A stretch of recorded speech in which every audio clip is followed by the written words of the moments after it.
Brian, I logged onto the interwebs and I saw a picture of you and a traveling companion of yours at one MetLife Stadium, and that can only mean one thing: you were depressing yourself at a Jets game. Yeah, I was with my brother. Me and my brother Jake were there, and it was, I mean, it was pretty, we won, but it still felt like a loss. Because first of all, it's a Christmas Eve game, so you have like people that are like insanely hammered when they shouldn't be. Like this dude in a Santa hat that like was on the train. He's like JETS, and I'm like, dude, you have a wife and kids at home. Like, why are you screaming this loud at 11 o'clock, drunk off a Bud Light? So I do yeah, feel like most Jets games though do have a similar vibe as SantaCon though. No, I feel like it was just fitting the Christmas I guess, aesthetic of I the mean, city. the vibe was basically, there was one guy next to me who was also insanely drunk in the stadium. It was just like crushing White Claws. Yeah. And he was like being like, like, it's pretty great that we're beating the Commanders this bad because they were actually pretty good in the first few weeks. And I'm like, you have no idea what you're talking about. The Commanders were dog shit. I was in DC and I was watching them. They've been dog shit the whole year. So I was like, this guy's drunk. And then there was like, a group of girls behind me. They were like, what's an Aaron Rodgers? And I'm like, okay, this is Christmas Eve for a losing team. This isn't the kind of crowd you get when there are two terrible did anybody teams steal on a base Christmas yet? Eve. Like, yeah, it's Yeah. Anybody steal a base? yeah. It's people that, it's like tourists that don't know what's going on and people that are trying to avoid their families. That's the crowd there. So it was a great game. At first we were killing them. It was like 27-0. Then we Jacoby Brissett came in and he just basically closed the lead, and I was like, wow, the Jets really fucked this up. I thought the Jets blew a 27-0 lead. So we left at the 2-minute warning, and we got on the train, and then we saw on our phones they kicked a field goal and won, but we're still like, I'm still disappointed in a way. Like, as much fun as I had with my brother, and I got this hat too. That's awesome. Old school. No, it's that's a nice Jets hat. 90s style. Yeah. So that's as cool. much as I had a good time, we won, it still felt like a loss. That is being a true Jets fan. It was the whole. You know what it feels like? It feels like you experienced the Futurama Death by Snoo Snoo via a Jets game, where you're like, yeah, oh, yeah, oh, like that whole up and down was your whole Christmas Eve.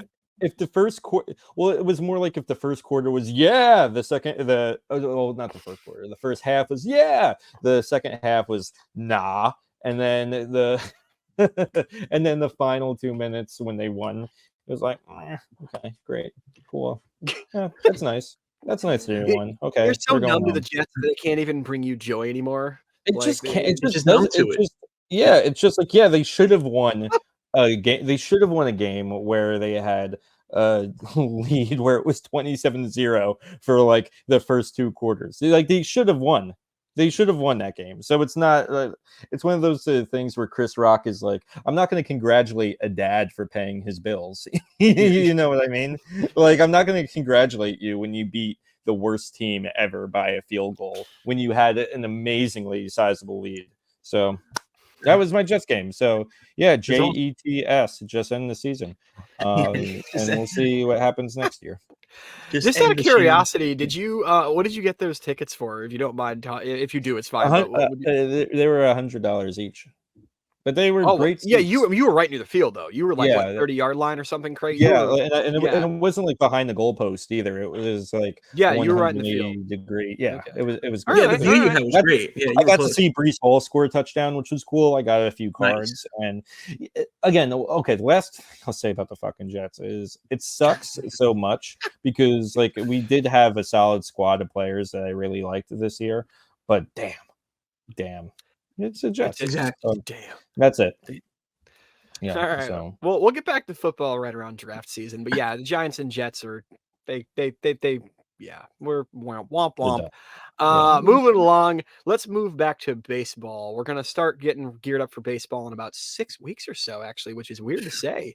already. Because it's right around Valentine's Day is when pitchers and catchers report. Mike, I understand you have an opinion on something that you'd like to express to the class. I do. Quickly, I just want a little sidebar. While you were talking, Brian, I got distracted because my cousin texted me, and I realized that I texted my cousin and her husband, but it was the wrong number. So I texted my cousin and some weirdo, Merry Christmas. And she's like, who were you texting? I was like, I was I was trying to say who it was. No, it's not his number. I was like, oh shit. So she's like texting me while you were talking. I was like, oh. Well, Mike freaks out an old Tinder date that she's like, is he stalking me right now? Yeah. Like, we saw each other in November and he's texting me Merry Christmas. I That's think probably he got his number. It'd be funnier if it was like 2019.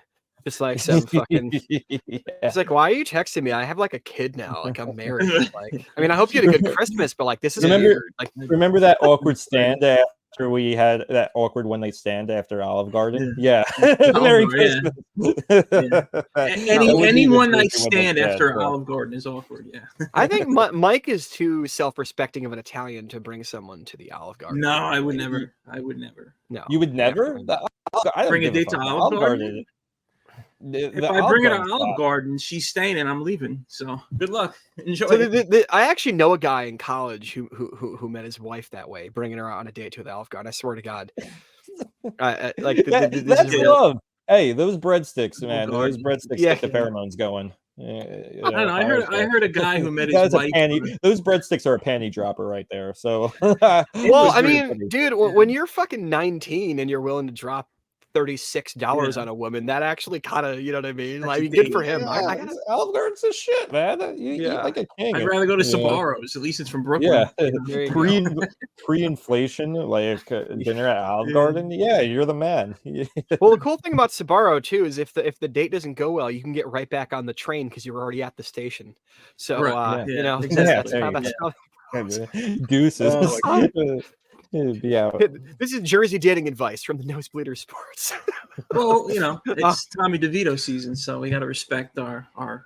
That's what if you want to show her you mean it, you got to get her a jar of the what is that called? The Tommy Rayos. He's doing Rayos. Rayos sauce. We had that on Christmas. It was terrible. It wasn't really terrible, but it, you know, like my mom didn't feel like making sauce this year. She's like, I just bought it, and you know.